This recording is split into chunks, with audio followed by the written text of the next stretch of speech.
eu não vejo muito problema em pensar o seguinte, há dificuldade de jogar com o princípio? Não. Eu tenho dificuldade, é o seguinte, é entender uma legislação que diz que não pode jogar com base em valor jurídico abstrato sem ter a capacidade de explicar o que é valor jurídico abstrato. Outra questão que eu julgo importantíssima, esse slide ficou pequeno, é que eu trabalho aí com três possibilidades, três modelos hermenêuticos que nós temos. Né? Nós temos diversos modelos hermenêuticos. Né? Eu trabalho aí com os clássicos, né? O neoconstitucionalismo, o pós-positivismo, né? E os fenômenos, né, do professor Luiz Streck. Né? Então, nós temos tantas situações para tratar de princípios. O que é princípio? É preguiça, será? Né? A escola do neoconstitucionalismo é dividida no neoconstitucionalismo principalista do professor Alexis e de um neoconstitucionalismo positivista do Ferraioli, né? Mas todos eles aí com essa dimensão básica aí de trabalhar uma relação de dinâmica do direito, né? E não só de dinâmica do direito, uma verificação da aplicação dos princípios, é por isso que chega em ponderações. O problema é o seguinte, é que nós sofremos com as ponderações. E quem fala isso é o Gadamer. É porque, no real da situação, nós já temos um conceito a respeito de alguma coisa. O preconceito existe na gente. É um filósofo importante, o Gadamer, né? Na hermenêutica dele, né? Você já carrega o preconceito com você, e na hora que você vai decidir, você leva esse preconceito para a caneta. Então, o bom julgador é aquele que se desfaz do preconceito. O problema da ponderação da Alexis é essa, que ela permite a subjetividade do julgador. Perfeito. Essa eu acertei? Essa eu concordo. Obrigado. Pelo menos uma coisa. Não, concordo em 90%. Então tá. O grande problema que nós temos é o seguinte, é aquela velha situação, né? Quando uma teoria pega o avião, sai da Alemanha e passa pelo Atlântico, né? Ela vira outra coisa no Brasil, não é isso? E aí começa justamente os voluntarismos. Perfeito? Agora, era melhor trabalhar com a teoria do professor Dworkin. O Dworkin trabalha o direito como uma integridade, como uma construção. E aí ele dá um valor para o princípio. Por quê? O princípio tem mais peso que uma regra. Mas não quer dizer que o princípio sempre vai valer mais que uma regra. Isso depende de uma construção. Uma construção, veja bem, com direito e moral. Porque no neoconstitucionalismo, o que acontece com o direito e a moral? Eles são complementares. Na teoria de Dworkin não são. Há uma interconexão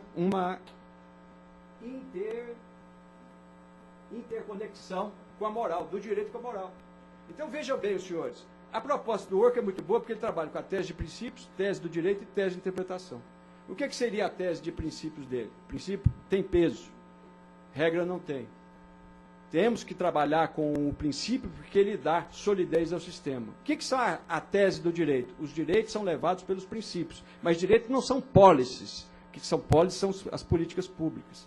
Policies é dirigida para quem? Para o administrador. E direitos, dirigido para o julgador.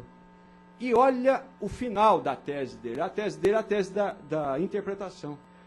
É tão densa a proposta de Dworkin que ele diz o seguinte, não existe uma interpretação só. A interpretação é uma construção. Ela é uma pré-interpretação, ela é uma execução de interpretação, ela é uma pós-interpretação.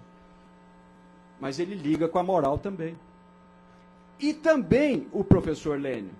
O professor Lênio também, ele dá uma ideia aí de ligação.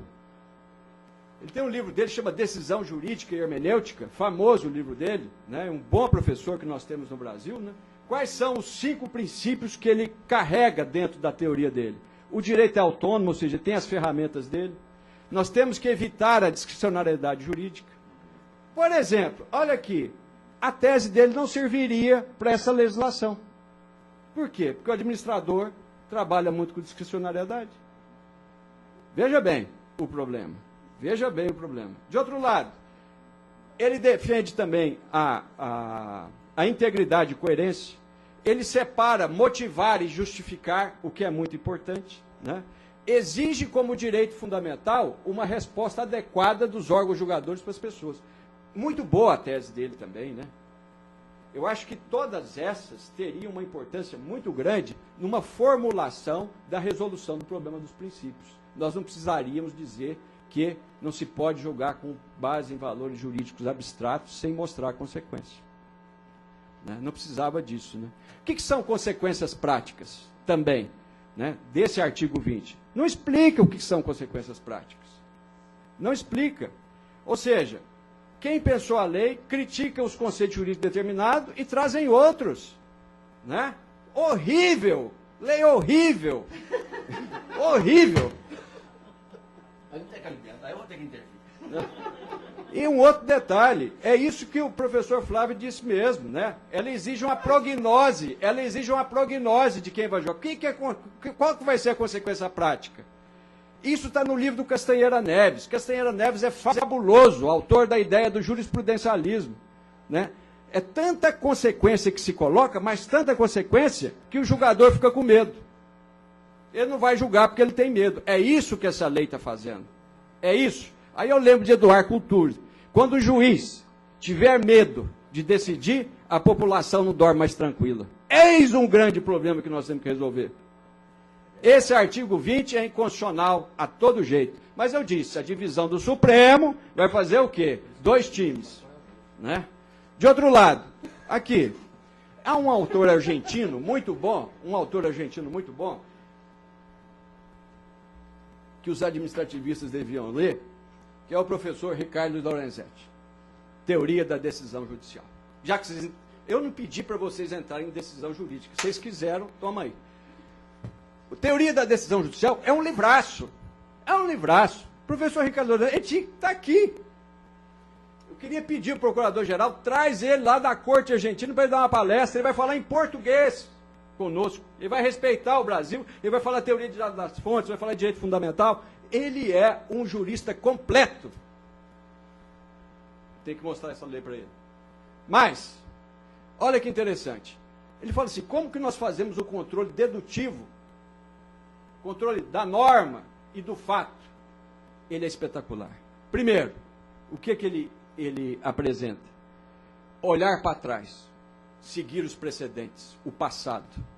Depois, olhar para cima. Seguir a Constituição Federal, os princípios que a Constituição Federal está de validade, e depois olhar para frente. Aí sim, entra as consequências, mas as consequências jurídicas. As futuras gerações. O respeito às futuras gerações. E o professor Castanheira Neves, com a metodologia dele? Basicamente, ele diz que a aplicação do direito está numa metodologia, e essa metodologia está ligada ao quê? A uma assimilação normativa. Esse dispositivo serve ou não para aplicar o caso concreto? É o primeiro. O segundo, qual que é o telos desse dispositivo? Para que ele serve? Porque se ele não tiver função para aquilo, para que vai aplicar? Então, a ratio legis. Depois, esse dispositivo, ele tem validade para chegar a uma situação final. O resultado da decisão. A legitimidade da decisão, os efeitos dela. E tem um que não está no quadro aí, mas o professor foi tão bom na sua palestra que eu lembrei do Michele Tarufo. Porque toda decisão ela tem que estar justificada endo e extraprocessualmente. Endo por quê? Porque ela tem que ter as motivações e as explicações para as partes. Mas qualquer sentença, mesmo que seja de um despejo, mesmo que seja de uma execução, elas têm que estar legitimada extraprocessualmente. Que ela tem que demonstrar a força que vigora nela com base no sistema e com base numa interpretação legítima. Michele Tarufo. Não fosse isso, qual que é o problema do consequencialismo? O voluntarismo, os pragmatismos. Quem adora consequencialismo são os americanos. Adoram. Lembrar de Ross Compound, né? Consequencialista do pragmatismo. Eu que crio o direito. Eu, juiz, que crio o direito. Basicamente isso. E os voluntarismos? É isso que nós temos que retirar. Concordo com o senhor que nós temos predadores externos. Tem juiz que julga com base na moral. Tem juiz que julga com base na economia. Tem juiz que julga com base na política. Né? Mas eu disse para vocês, quando nós utilizamos esses outros avatares para julgar, o que nós fazemos? Nós trocamos a bitola do direito. Não é mais justiça. Agora nós estamos fazendo outra situação. Então, aqui eu apresentei, sobre o artigo 20, algumas ponderações que eu entendo que são concetâneas uma discussão mais séria. Nós temos um choque entre o artigo 20 e o artigo 4º da LINDB. Porque o artigo 4º permite julgar por princípios gerais do direito, e o artigo 20 não. Nós temos conceitos jurídicos determinados que são melhores trabalhados pelo artigo 489, parágrafo 1º, inciso 2 do CPC. Lá exige que, na fundamentação da sentença, o juiz explique os conceitos jurídicos determinados. Nós temos a modulação. A modulação já é feita por juízes há muito tempo, né? Na observação da Lei 9868 de 99, no artigo 27, a modulação já é feita. Né? Hoje o juiz já julga nulo e ele fala o que vai acontecer posteriormente em relação à devolução ou não daquele tributo. E a dignidade? Agora eu vou falar de alguns conceitos indeterminados para os administrativistas. A dignidade da pessoa humana. Especialmente para a Escola de São Paulo, que diz que a dignidade da pessoa humana é segura na mão de Deus e vá. Todo mundo utiliza a dignidade da pessoa humana para conseguir coisas que são impossíveis. Eu não acho que é isso. Dignidade da pessoa humana tem uma base trípode. Ela tem direitos humanos, direitos fundamentais e direitos da personalidade. Tem que saber fundamentar. Lê o livro do professor Ingo. Mas a ideia de Habermas sobre a dignidade está ligada a uma ideia ontológica, ou seja, o ente em si está ligado a uma ideia relacional, o respeito ao ente. Está ligado a uma ação do Estado, proteção. E o interesse público, que é o grande problema do direito administrativo. O professor Gustavo Binejon, Benboy, ele tem uma leitura interessante sobre ultrapassar a tese do grande gigante, que também você subiu aos ombros, que é do professor Celso Antônio Bandeira de Mello. Mas eu prefiro o professor Pietro Perlingieri, no livro dele, O Direito Civil na Legalidade Constitucional. E no livro dele, Direito Civil na Legalidade Constitucional, ele trata justamente disso, de um interesse fundamental. O interesse fundamental é aquele que está ligado à promoção da pessoa. Esse é o papel do Estado. Moralidade administrativa. O grande problema... Professor Pado, estou terminando.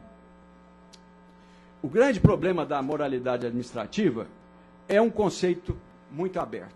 Qual que é a melhor maneira de trabalhar com a moralidade administrativa? Segui a ideia do professor Márcio Camarossano, salvo melhor juízo, concordamos, né? Muito boa, ele diz o seguinte: é melhor trabalhar com moralidade administrativa, ou a imoralidade, como o quê? Residual. Residual, tão somente.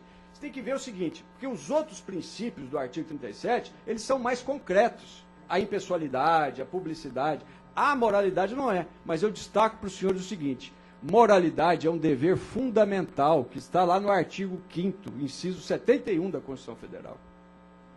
É um dever antes de princípio. E os administrativistas não lembram desse dever, só tratam como princípio, é dever. Por fim, isso aqui eu já disse, a lei tem muitos conceitos, a própria lei tem conceitos abertos. Ixi. Vamos falar agora da hermenêutica da gestão pública.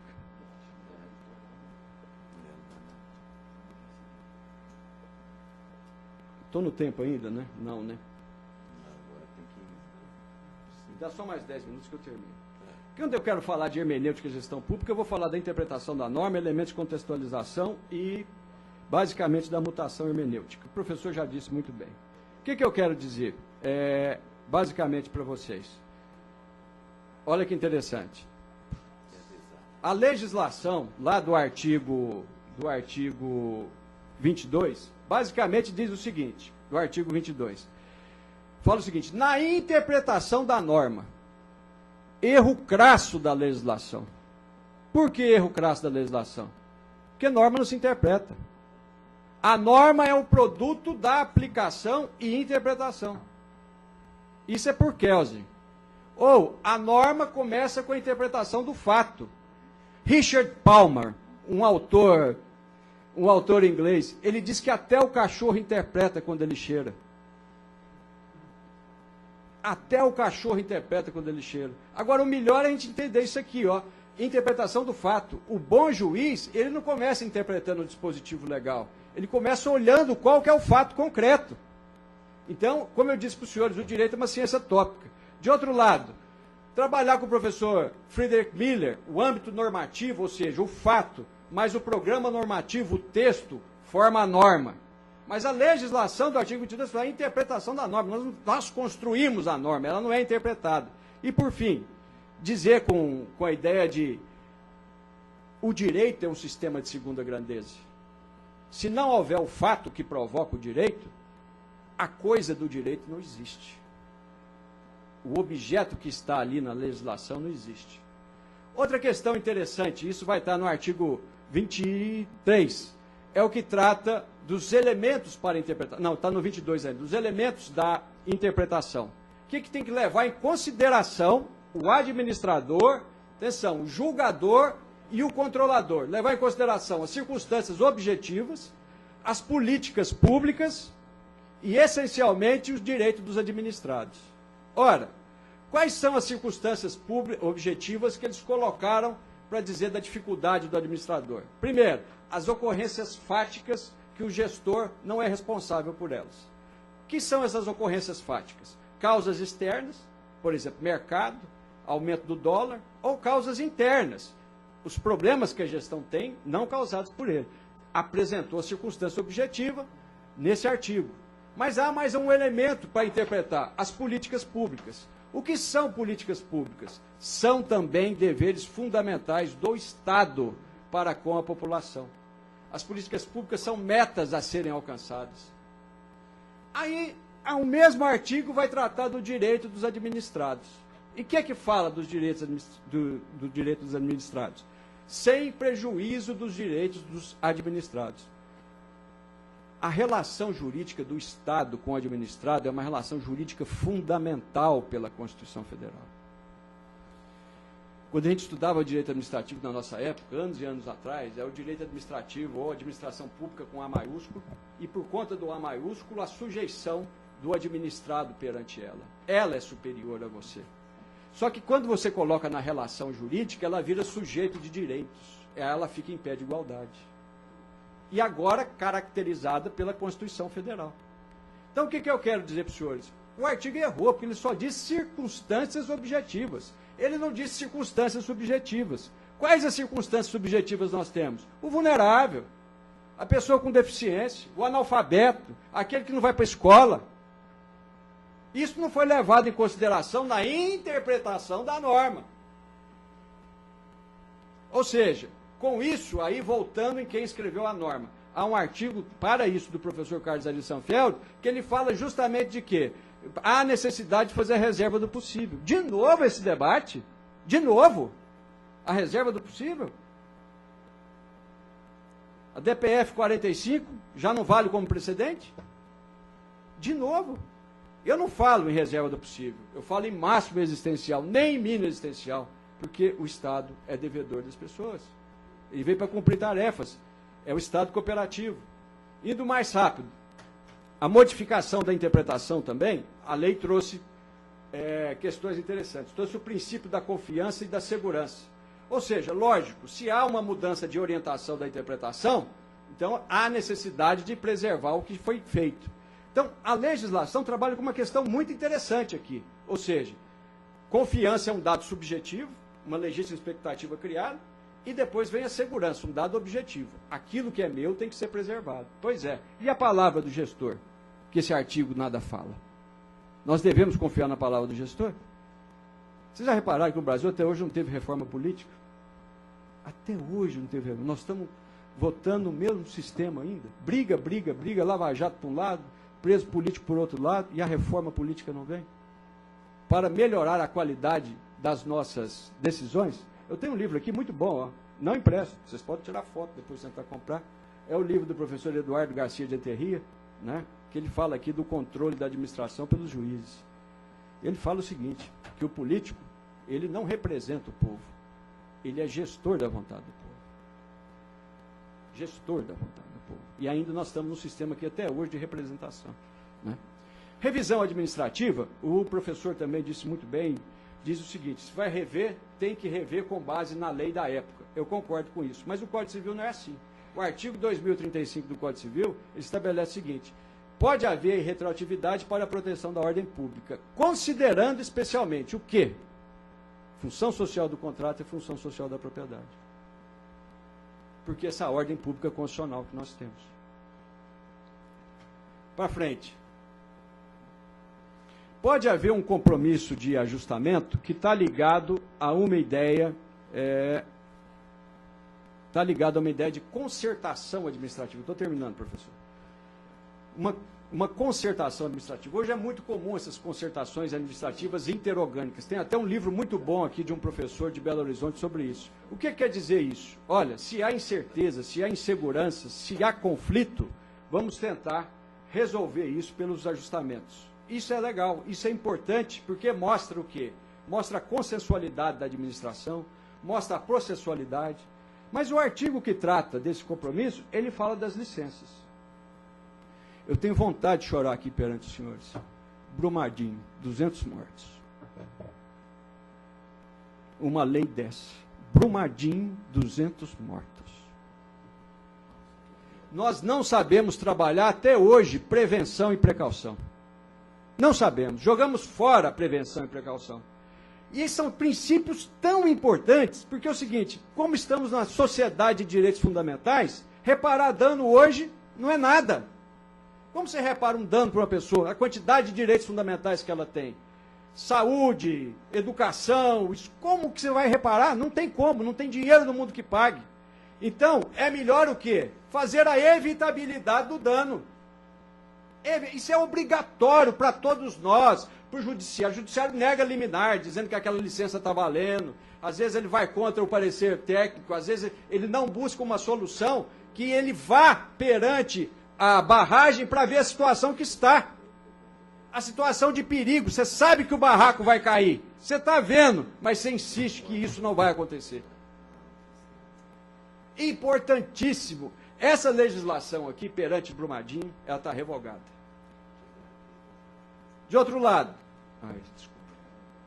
por fim, a responsabilidade administrativa. Aqui eu chamo a atenção de vocês. Existem dois níveis aqui de responsabilidade administrativa. O primeiro é aquele que trata basicamente do seguinte, da compensação pelos malefícios. Ou seja, a pessoa galgou e conseguiu uma liminar, e ele vai utilizar aquela liminar durante tanto tempo, ele vai causar um prejuízo à administração pública, os ônus processuais. Até porque, tanto por essa legislação como pelo CPC, está muito claro que é o seguinte, há dever de lealdade e boa-fé nas discussões procedimentais. Tranquilo, eu concordo com isso. O problema é que o caput desse artigo, ele não fala em estado anímico, ele fala em conduta. O juiz levará em consideração a conduta. Quer dizer, o julgador. O que é conduta? O estado anímico da conduta não é culpa e nem dolo. Conduta é comportamento. E comportamento é responsabilidade objetiva. Agora vejam o outro artigo. O outro artigo trata do quê? Da responsabilidade do gestor. E a responsabilidade do gestor é pelo estado anímico. Ou seja, o particular responde objetivamente e o gestor responde como? Subjetivamente. O que é o dolo? Por mais que nós tentemos trabalhar com todos os conceitos aqui, na casa nós temos grandes professores a respeito de dolo. Eu trabalho nas minhas aulas de responsabilidade civil, o dolo como saber efetivo, o fato, e o dolo como saber devido, dever ser. Sabe que tem à disposição, não pode fazer e faz. Esse é um problema. Já disse a vocês, a questão hoje não é o dolo, é a prova. O que me chama a atenção nesse artigo é o erro grosseiro. Esse erro grosseiro é inconstitucional, porque querem chegar à culpa grave. Não sou eu que diz que é culpa grave, são os autores do projeto que igualam o erro grosseiro à culpa grave.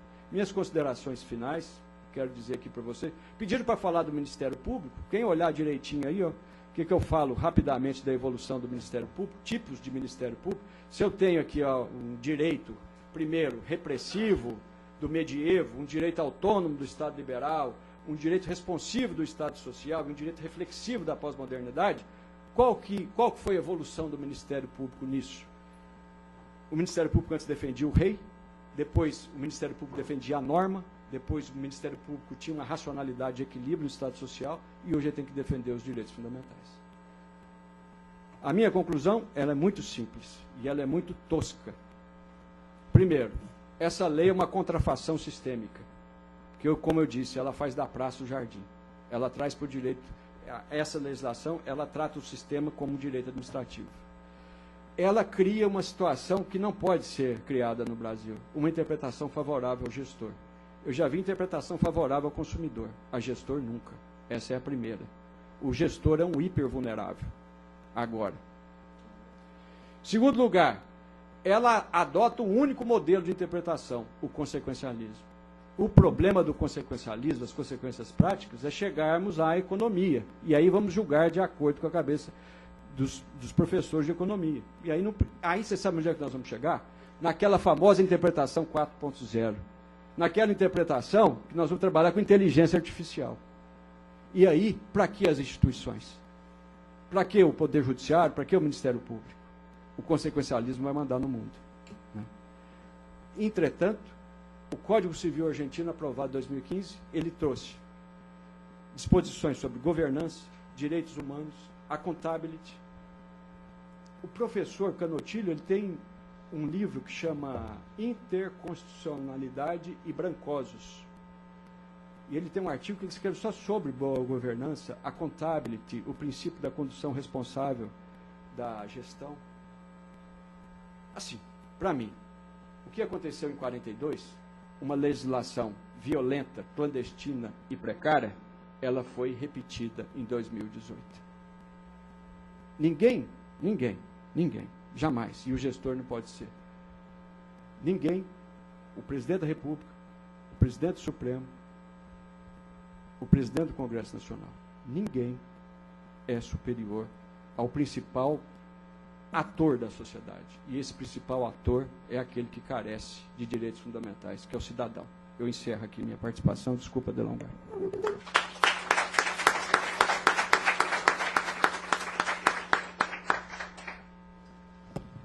Bom, gente, na qualidade aqui de presidente dos trabalhos, eu vou descumprir a norma anteriormente ajustada com a distinta plateia e não vou fazer um intervalo. Devido à entrada da hora, o professor Flávio Nunes tem um voo que já se aproxima a hora do embarque, então nós vamos passar direto para a réplica e a tréplica aqui. Vou conceder a ele 20 minutos, depois mais 10 minutos ao Fernando, por conta que agora ele cedeu esses 10 minutos, viu, Fernando? Estou tentando ser o mais equilibrado. E 10 minutos também para perguntas, né, para a participação, né, dos colegas aqui presentes, e público presente. Também justifico, então, essa decisão agora, para não perder a oportunidade realmente de ouvir esses dois contrapontos, duas palestras que foram bastante marcantes, né? E eu quero ainda dar oportunidade para que cada um, né, como a Luciana já também está ali louca para falar, já manifestou, fique então o convite para que todos possam participar ao final. Então, pedindo essa tolerância, passo a palavra para o professor Flávio. Bem, a primeira observação, vou começar pelo fim.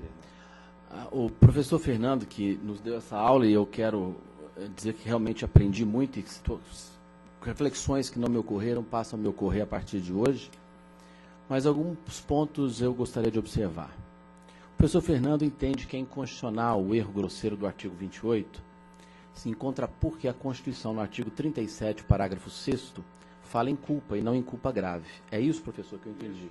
Não, são os autores do projeto que dão a sinomia. O senhor entende que é inconstitucional o erro grosseiro do artigo 28 à luz do artigo 37, parágrafo 6º, é isso?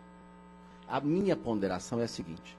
O artigo 37, parágrafo 6º da Constituição diz respeito à ação de regresso quando, em razão da teoria da responsabilidade objetiva, o Estado ele tem que ressarcir aquele cidadão que teve um dano, um prejuízo, em razão de uma ação ou omissão de um agente público. Aí diz lá o parágrafo 6º, então, que o Estado se volta contra o servidor na ação de regresso nos casos de dolo ou culpa. Ocorre que isso é para efeitos exclusivamente patrimoniais. Isso é ressarcimento do erário. E a jurisprudência, a doutrina, salvo engano, majoritárias, já reconhece que a reparação de dano não é sanção. Reparar o dano, retornar ao estado quo ante, não é sanção. Sanção é ir além disso, é a multa. Logo, a Lei de Introdução às Normas do Direito Brasileiro, no artigo 28, ela trata da responsabilização em matéria sancionadora, não é em matéria meramente patrimonial. Não há uma contraposição com a devida vênia. Bom, vamos então... Adorei o devido à vênia. Bom, vamos lá. A outra coisa é o seguinte. Em que momento que os doutrinadores ou a lei acabam, desprestigiam princípios ou os valores abstratos? Sim, os princípios, basta ver a justificativa da lei. Tinha que ter definido lá valores abstratos. Por favor. Valores abstratos, princípios, normas fluidas, fundantes do direito, ok? É disso que se cuida. A questão é, o que você está colocando é que não dá mais, simplesmente, para ficar uma motivação dos atos apenas e tão somente nisso, para que não ocorram situações como aquelas que eu mostrei aqui. Com base na segurança, aliás, no paradigma do Estado anterior nosso, em razões de segurança nacional, se editava atos institucionais, achando que isso por si só era uma motivação legítima. Então ninguém está dizendo que não pode, que não existe os princípios, os valores abstratos, claro, mas não basta isto. E quando se pede para apontar as consequências, ninguém está exigindo nada além do mínimo de responsabilidade para quem decide. E isso se volta contra o administrador, repito, essa lei fala no âmbito administrativo, controlador e judicial. Não é só contra o Ministério Público, contra os órgãos de controle, todos, porque todos emitem atos. E todos, ao emitirem atos públicos, devem motivar. Não é que está negligenciando as funções de cada órgão, não. Os papéis de cada um, não. É porque, dentro da competência de todos, todos emitem atos decisórios. É inerente ao Estado Democrático de Direito a motivação de todos os atos administrativos, sejam eles de onde saírem. Decisão judicial, ato administrativo, qualquer coisa. Tem que motivar. Então não está negligenciando o setor, não. Ou as competências, as funções que são diferentes, não. Isso é para todos mesmo. O dever de motivação, que não pode ficar só no blá blá blá, do abacadabra de palavras fluidas, tal. Mas, professor, essa lei é cheia de palavras fluidas, como o professor Fernando colocou. Vocês ficam criticando isso. Meus caros, repito, é linguagem, texto é linguagem. Não tem jeito de não ser fluida a linguagem. Não tem jeito. Qualquer texto é fluido. É linguagem, é fluido mesmo. O que está dizendo aqui é que, exatamente por ser fluido, é que não basta a abstração, que precisa de uma motivação contextualizada e datada para que se possa efetivamente fazer justiça. É óbvio que a gente usou aqui, as pessoas vão usar aqui, conceitos fluidos, porque não tem jeito de não usar, não. O que está se dizendo é que na interpretação, à luz de um discurso de aplicação, que não se confunde com o discurso de validação normativa, é que se tem que se ater à descrição dos fatos. Todos! Juiz, administrador público, todo mundo! É disso que se cuida. É essa a questão. Por transparência nas coisas, o professor disse isso muito bem. Claro, o que a lei pede é isso. Como é que eu vou saber se houve desvio de finalidade em um ato, em uma sentença, em um ato administrativo, em um parecer? Como é que eu sei? Qual que é a chance que eu tenho de começar a perceber que há ou não isso? Se há ou não desvio, se há alguma negligência na avaliação das provas, se há na motivação do ato. É só se houver motivação é que eu tenho a chance de perceber algum desvio. E quando a lei prestigia a motivação, ela então está prestigiando a transparência. Isso é proteger o gestor? Isso é proteger o cidadão, o Estado Democrático de Direito, é fazer valer aquilo que é inerente ao Estado Democrático de Direito. Publicidade dos atos, disse isso aqui. E veja o esforço hercúleo que se teve. Teve que ter uma súmula vinculante para dizer que tinha que ter direito a acesso ao inquérito. Olha que loucura! Isso é recente. E quem conduz esses inquéritos? Os órgãos de controle. Muitas vezes que tem uma má vontade, às vezes. Não sei razão, vem uma súmula vinculante para dizer isso. No século passado, há 10 anos atrás? Não, agora há pouco. Já não é problema mais a questão do artigo 11, do dolo, não. Essas jurisprudências que eu passei aqui, joga aí dolo. A decisão de ontem, de hoje, de amanhã, negligenciando o exame do dolo. De hoje, de amanhã, e eu aposto que mais alguns meses à frente. Não é de ontem, não. Já está superado, a gente já evoluiu. Acho que evoluiu, seguramente. Na investigação das provas, numa prova mais apurada. Não tem dúvida. Mas, infelizmente, essas teses aí estão aí. Chicoteando as pessoas. E não é o coitadinho do gestor, não. É o homem sério que quer participar da gestão pública. E que é desconvidado a participar. Porque só um maluco, doido, é ordenador de despesa nesse país. Doido! Tem que internar com essa sobreposição de competências, de controle, com entendimentos de toda a ordem, moralidade administrativa. Um bom tema. Quantas constituições no mundo colocam moralidade administrativa no seu texto? Brasil e Colômbia, salvo engano. Senhores, moralidade, professor Camarosano, já escrevi uns 3 artigos com ele. Tese de doutorado dele é sobre isso. Moralidade administrativa é o quê? É o valor positivado. É legalidade.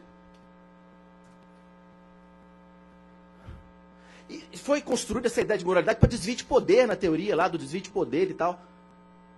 Desvio de finalidade. Mas hoje a moralidade cresceu com a sua estatura constitucional, que ela é tudo. Portanto, ela é nada. Ela é tudo, porque tudo que é tudo é nada ao mesmo tempo. É o que o senhor acha sobre o princípio da moralidade, promotor, que é diferente do outro que pensa diferente do que é moralidade, que é diferente do outro que pensa, e é um cheque em branco, por isso que o artigo 11 é inconstitucional. Porque qualquer regime administrativo sancionador, qualquer regime sancionador que tenha respeito ao núcleo constitucional de direito sancionador, sabe que um conceito, um tipo que impõe sanções dessa natureza, com essa abertura, é inconstitucional. Se fosse um direito penal, era óbvio que era inconstitucional. Por que não é do administrativo, na improbidade? Com as sanções que estão lá? Demissão, suspensão de direitos políticos, multa de até 100 vezes a remuneração. O que mais que vocês querem? Como é que isso não é um tipo a exigir um mínimo de tipicidade? Violação a princípios. Violação a quais? A moralidade. E o que é moralidade? É o que um promotor eventualmente pense que é e que tem um conceito, é um senhor, vamos imaginar, vamos imaginar que ele tem professa uma religião rigorosa, o outro é de outro, o outro é de outro, tem valores assim, cabe tudo ali dentro, meus amigos. Cabe tudo. E aí, mas que é isso? O Ministério Público está fazendo táxi, está fazendo isso, então, olha, professor, o que o senhor disse. A gente vem, o Ministério Público convida lá o gestor, ele vem, faz o termo justamente de conduta. Agora, se ele não observa, o dolo aí. A recomendação. Olha o dolo aí, ó, recomendei. Ele não fez nada. Senhores, a única demonstração que tem quando ele não acolhe a recomendação é a demonstração que é a dolo do gestor e não concordar com o promotor. Ponto. Mas não em relação ao conteúdo em si da questão posta. Eu posso discordar do promotor. Isso, adoro na discordância. Mas não no ilícito que ele entende que exista à luz de um determinado fato ou circunstância. Claro, exato. Quem vai decidir é o promotor. É claro que é, mas há uma importância muito grande do titular da ação. Porque responder uma ação de improbidade não é brincadeira. Isso por si só, vamos falar de dignidade da pessoa humana? Isso por si só, sabe quanto tempo demora uma ação de improbidade? Olha o que está acontecendo, doutora. Em ré ipsia, condenações. Presunção de dano é suficiente. Olha, não exige mais, a maioria do STJ decidiu, não precisa demonstrar o perigo em mora para fazer o bloqueio de bens. Porque já é inerente, você tem o fumus. Não precisa. E às vezes o bem é de mais de um. Às vezes é um lote em que a senhora tem, junto com mais 3 amigos. Aí se a senhora é ré, é o lote inteiro. Os outros 3 que se virem, que não são... Isso muitas vezes tem acontecido na prática. Eu não estou dizendo que todo membro do Ministério Público é assodado, que todo membro do Ministério Público... Eu não estou dizendo isso. O que eu estou querendo trazer aqui em debate, na casa dos senhores, são situações efetivamente que, a meu juízo, são equivocadas. E que não é 100%. É evidente que não é 100%. Mas se eu viesse para cá para elogiar e falar o tanto que tem, eu não acho que não agregaria em nada a minha discussão aqui. Eu só posso ter a chance de agregar aqui se eu compartilhar minha perplexidade diante dos problemas. Eu sei que tem 1 bilhão de promotores maravilhosos. O Ministério Público é um espetáculo de uma instituição. Ok? Agora vamos falar dos problemas. Para a gente melhorar. É só isso. Agora dizer que uma recomendação por si só já demonstra o dolo porque ele não acolhe a recomendação? Poxa, então tem que concordar com o MP. Sob pena de estar comprovado o dolo. E aí o juiz que decida, né? A gente só ajuiza a ação. Vai ser réu numa ação de improbidade. Também, claro. Não, isso é outro tema, eu não estou falando disso, né? Eu acho que todos os ricos, o sistema, todo mundo, eu não estou nem falando nisso, eu não estou entrando nessa discussão, não. Todo mundo tem que ser, se tem demonstração, todo mundo, seja pobre, seja rico, seja quem for, tem que estar. Isso aí não tem dúvida, não, estou de pleno acordo. Eu estou discutindo outra coisa aqui. Estou discutindo outra coisa. A importância que se deve ter o órgão de controle no ajuizamento de uma ação, a importância de um juiz que tem que ter na hora que for julgar, porque é uma situação efetivamente complicada, que por si só pode trazer uma demanda longa e duradoura de desgaste para a pessoa humana. É nesse sentido. E para aqueles que merecem, que paguem o preço. Claro, evidente que sim. É contra, às vezes, a banalização, o excesso, é que se tem esse tipo de problema. É disso. É sobre isso que estou falando. A lei não veio aqui para prestigiar o coitadinho do gestor. A lei dirigida cria obrigações iguais às dos órgãos de controle para o gestor, na instância administrativa, controladora e judicial. Ah, por que colocou controladora? Não precisava. Nós sabemos que, infelizmente, alguns iriam dizer que o Ministério Público está fora. Porque, não, tem a particularidade, está ali, está lá. Então precisava de dizer, para não ter essa discussão de que não estaria. De que os tribunais de contas não estariam, porque o Tribunal de Contas tem tal. Então a lei veio para não deixar dúvidas quanto a isso. Então eu sei que, a rigor, pode ter alguma crítica sobre técnica legislativa. Mas olha para os senhores verem. O artigo 20, ele não impede o uso de conceitos fluidos. Ele só diz que no âmbito da administração deve-se considerar não apenas isso, mas também as consequências, como naquele caso que eu dei da suspensão da contratação de lixo. Olha, suspende, mas diz como é que vai ser. Diz como é que vai ser realizar, então, a coleta de lixo no dia seguinte. Está autorizado o gestor a contratar um emergencial por 6 meses? É disso que eu estou falando, gente. Ninguém está falando nada muito complexo, não. É dentro do que é razoável exigir. A gente interpreta o direito de forma razoável. Se for interpretar o direito de uma forma desarrazoada, não para em pé nada. Eu também acho, o juiz não pode ter medo. Por isso que eu admiro alguns magistrados da Suprema Corte. Isso também foi dito. Outra questão. A contraposição, portanto, entre o artigo 20 e o artigo 4 da lei é porque o professor entende que haveria aí um desprestígio dos valores abstratos no artigo 20, o que eu não entendo que seja. Só se exige uma motivação mais completa. Então não haveria essa contraposição. O artigo 489 do CPC trabalha realmente muito bem e até melhor, só que é dirigido ao processo judicial. Esta lei aqui, por ter uma abrangência maior, tira qualquer dúvida de que isso deve ser obedecido em todas as instâncias, e não apenas na judicial. Então, nesse sentido, faz sentido essa proposição. A modulação que já tem na DI, mas tem na DI, não tem no ato administrativo. E aqui cria para o ato administrativo também essa possibilidade. E hoje, senhores, pensa bem, muita coisa que está aqui poderia já ser feita independente da lei. Só que, hoje em dia, nós vivemos o direito administrativo do medo, por conta de toda essa sobreposição de controles.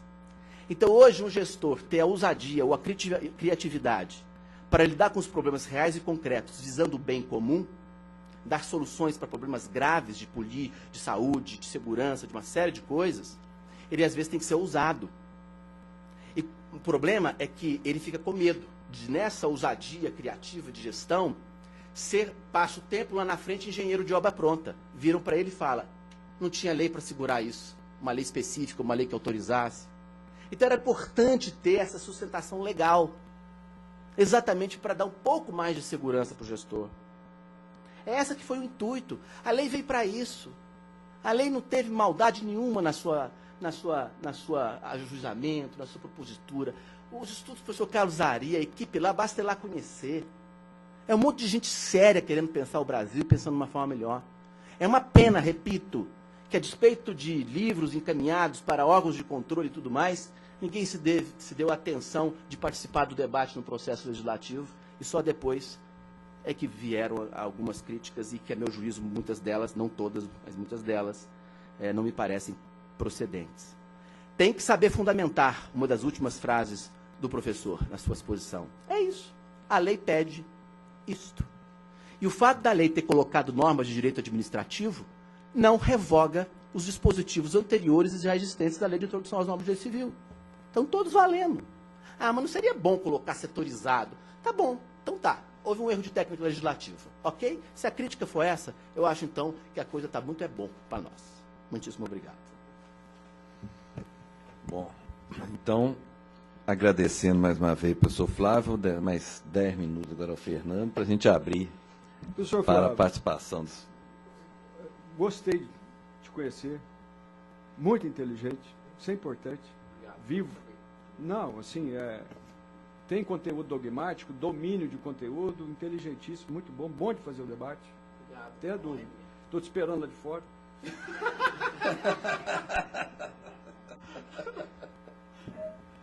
Mas obrigado, viu? Obrigado.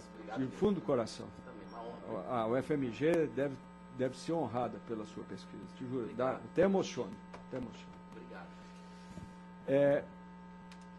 Obrigado pelas críticas que o senhor fez. Eu vou começar do final.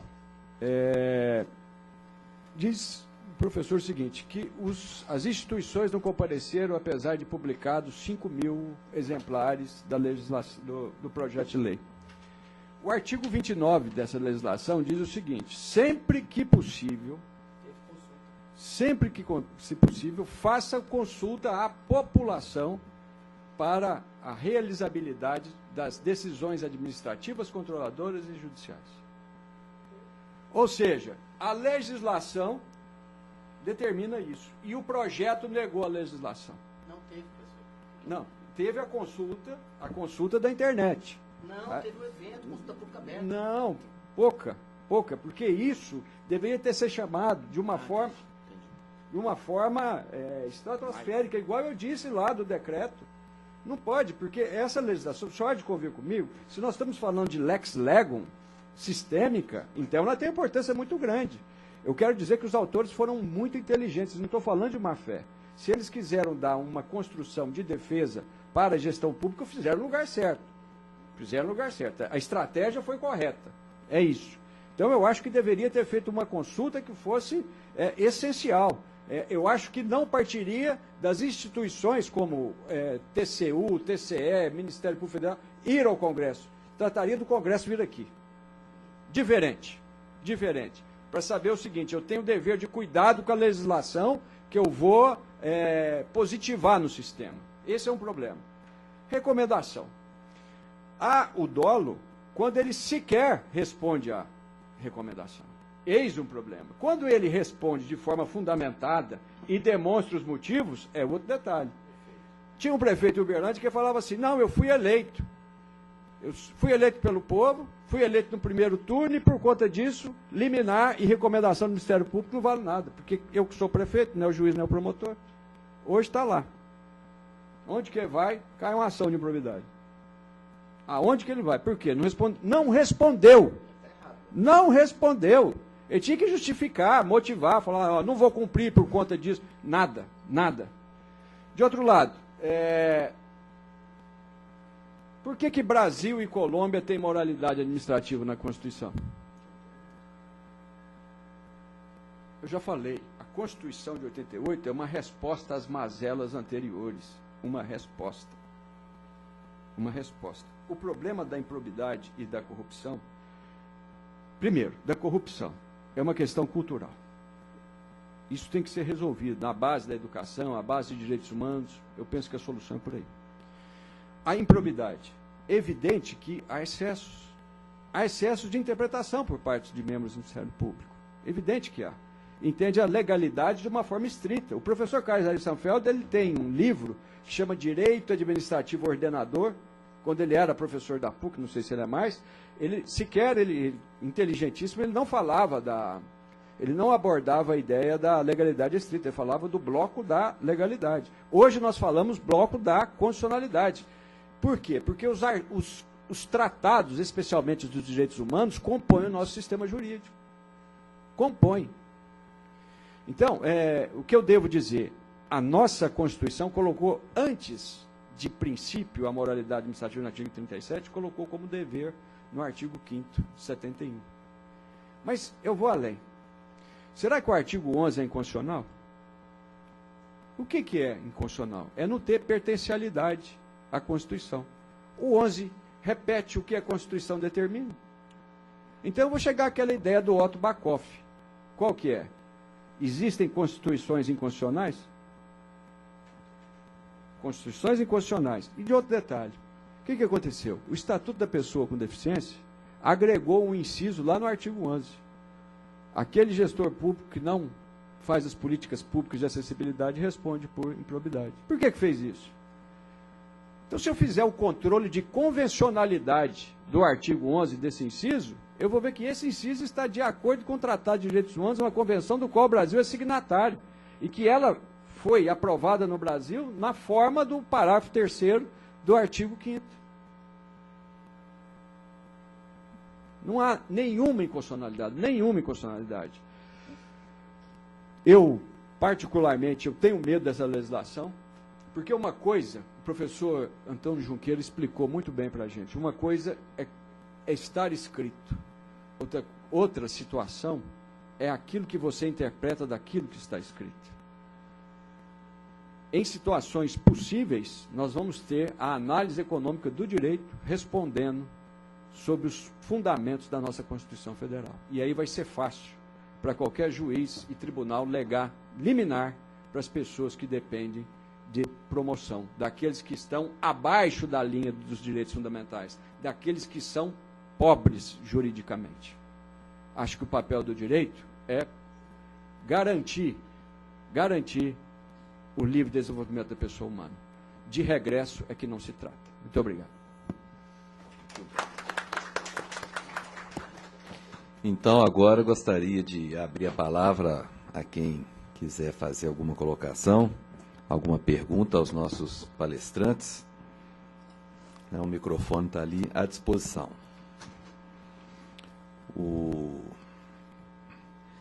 Bem, diante da... Pois não. Boa tarde a todos. Meu nome é Tiago Vinícius, promotor de Abricampo. Eu acompanhei as duas vertentes e cada um dos pensamentos. E a análise que eu faço, que eu entendi, que eu li do texto da lei, é que é mais também, uma vez, um confronto entre o direito como ciência pura e o direito, talvez, da sua inter-relação com outros campos. A sociedade, a economia. Esse texto de lei, a meu ver, tem uma causa, a gente estava discutindo a causa subjacente, pelo que eu vi no artigo 21, foi muito da intervenção do Judiciário e do Tribunal de Contas em obras públicas, contratos de concessão, a gente vê ali nitidamente um viés econômico, né, de interrelacionar o direito com a economia. Nos casos, por exemplo, de Tribunal de Contas, que param obras públicas, param concessões, e o prejuízo que essas decisões dão para a economia e os impactos dela. Né? Eu acho que até o artigo 21 é muito expresso, talvez falando, os atos de nulidade, de anulação de contratos, atos, terão talvez as suas consequências. O artigo 20 fala as consequências práticas. As consequências práticas que a gente vê são consequências econômicas. O texto não foi expresso, mas, a meu ver, eu acho que a finalidade mesmo é principalmente econômica, nesse viés de administração gerencial, do princípio da eficiência. Então, acho que a questão é essa, questão de quando o juiz, o Ministério Público ou o Tribunal de Contas analisar as consequências econômicas do ato. Não, acho que, além, talvez, das consequências jurídicas. O meu colega Guilherme, ali também, de Brasília, estava citando um grande conflito que a gente tem da área do direito, né, com a questão econômica e social, que é a questão de área de APP. Né? A partir do momento que a gente for seguir a legislação, promotor, juiz, eu já tive várias demandas nesse caso, de seguir a legislação, infelizmente a gente vai se dar um grave problema econômico e social. Grande parte das nossas cidades hoje são construídas em beira de rio. Né? Várias vezes eu já tive demandas de se destruírem várias casas, vários edifícios, de estarem em áreas de preservação ambiental, inclusive com alvarás de mentira, com atos administrativos chancelando essa construção em área de APP. Então, como que a gente vai invalidar um ato, né, e olhar ou não a consequência econômica dela? Então, eu acho que é uma análise do direito com a sua interlocução com a economia e com os efeitos sociais dela. Então, tem esses hard cases que talvez a gente deva olhar ou não a questão econômica. Não só a econômica, mas fazer, talvez, essa questão. Gostaria que... não sei se foi o intuito do senador Anastasia, mas o intuito foi econômico. Eu creio, principalmente, foi em questão de obra pública, de continuidade de obra pública. Né? Olha, eu confesso que não houve esse enfoque nas nossas discussões, não. Interna corporis, não. Mas eu não nego, não. Só que eu quero só ponderar uma coisa. O que eu não nego? A palavra economia eu substituiria por serviços públicos. Porque nos contratos administrativos de concessão são para o quê? A prestação ou obras públicas e serviços públicos. Então o que se espera com essa lei é que se chegue ao cabo disso, respeitados os princípios, as normas legais e tudo mais. Ninguém está dizendo isso, que tem que negligenciar isso para ter o resultado final. Não. Mas se você está num contexto em que você vai suspender uma obra, ou que você vai suspender, que você tenha o cuidado, então, de mensurar as consequências práticas, até para que se dê uma solução ou um encaminhamento durante esse período de suspensão, até que se apure, até que se responsabilize, ou que seja. Aí, o caso concreto é que vai dizer que tipo de consequência prática tem que ser sopesada para mitigar os efeitos no quê? Na economia? Não. Na prestação do serviço público que está em jogo com aquele contrato de concessão, com aquela obra pública que está em jogo com aquele contrato administrativo.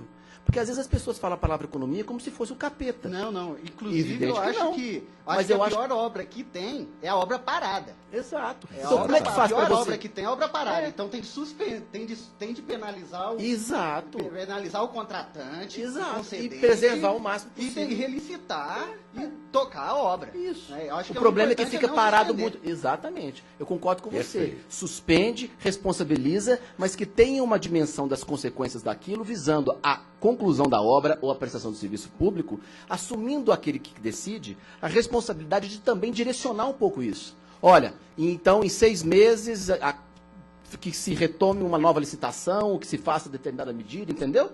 Preservando exatamente isso, estamos alinhados. Eu acho que aí não há realmente nenhum problema nesse fundamento que tenha movido a lei. É somente isso.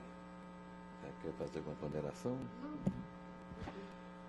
Bom, então, gostaria de agradecer imensamente, né, primeiramente aqui ao professor Flávio Henrique Unes Pereira, que aceitou esse convite e vir. Ato de coragem. Ato de coragem, é como se estivesse jogando contra o River, o Boca Juniors no La Bombonera, né? Porque, além do tema ser um tema de especial importância para o Ministério Público, teve como debatedor, né, um querido colega, um professor promotor de justiça que é reconhecido por todos, né, o doutor Fernando Rodrigues Martins. Né? E eu fico, né, acho que todos nós estamos com essa sensação, né, eu escutei a palestra primeiro do professor Flávio, fiquei de acordo com ele. Quando eu escutei o Fernando, falei, não, o Fernando que está certo mesmo, o Fernando dá conta. Não. Mas eu acredito. Não, mas eu tenho certeza que quando se trata de dois acadêmicos, eu tenho certeza que tanto o professor Flávio como o professor Fernando vão ficar refletindo sobre o que foi aqui debatido, e nós todos, né? que tivemos o privilégio de passar essa manhã debatendo esse tema, né? Algumas questões realmente vão permanecer para a nossa reflexão, e eu acho que foi uma manhã bastante enriquecedora. Então, um grande abraço, professor Flávio. Passo aqui o certificado e dizendo que o Ministério Público continua com as portas abertas, sempre estará, né, para esses debates. Muitíssimo obrigado, viu? Eu quero agradecer, me permita, eu nunca tive um debate tão rico como tive com o professor Fernando. Eu já debati, inclusive, com quem subscreveu o parecer do Tribunal de Contas da União, que foi o primeiro documento, e confesso respeitosamente com quem eu já debati, mas eu nunca me deparei com uma missão tão difícil e tão rica. Muitíssimo obrigado pela oportunidade. Então, aproveitando, já encaminho também, né, o certificado. E agradecendo também ao Fernando a disponibilidade, e principalmente, né, a advertência para que o CEAF levantasse essa questão tão importante para a reflexão de todos os colegas, né? A iniciativa desse evento foi toda sua, né, e veio aqui contribuir ainda com a palestra maravilhosa como essa. Eu agradeço, doutor Antônio Pádua, bem formal aqui, né? Você ter aceitado essa provocação, mais uma vez. Professor Flávio, eu acho que eu não encontrei uma pessoa que pensa diferente, eu encontrei um amigo. Né? Aprendi com você hoje, demais. E eu só queria agradecer, vocês tiveram a paciência de me ouvir, né? E especialmente os meus grandes amigos que estão aqui presentes, que eles nunca me abandonam. Se eu vou apanhar, eles estão aqui com a garrucha na mão. Né? Obrigado. Bom, então encerramos o evento.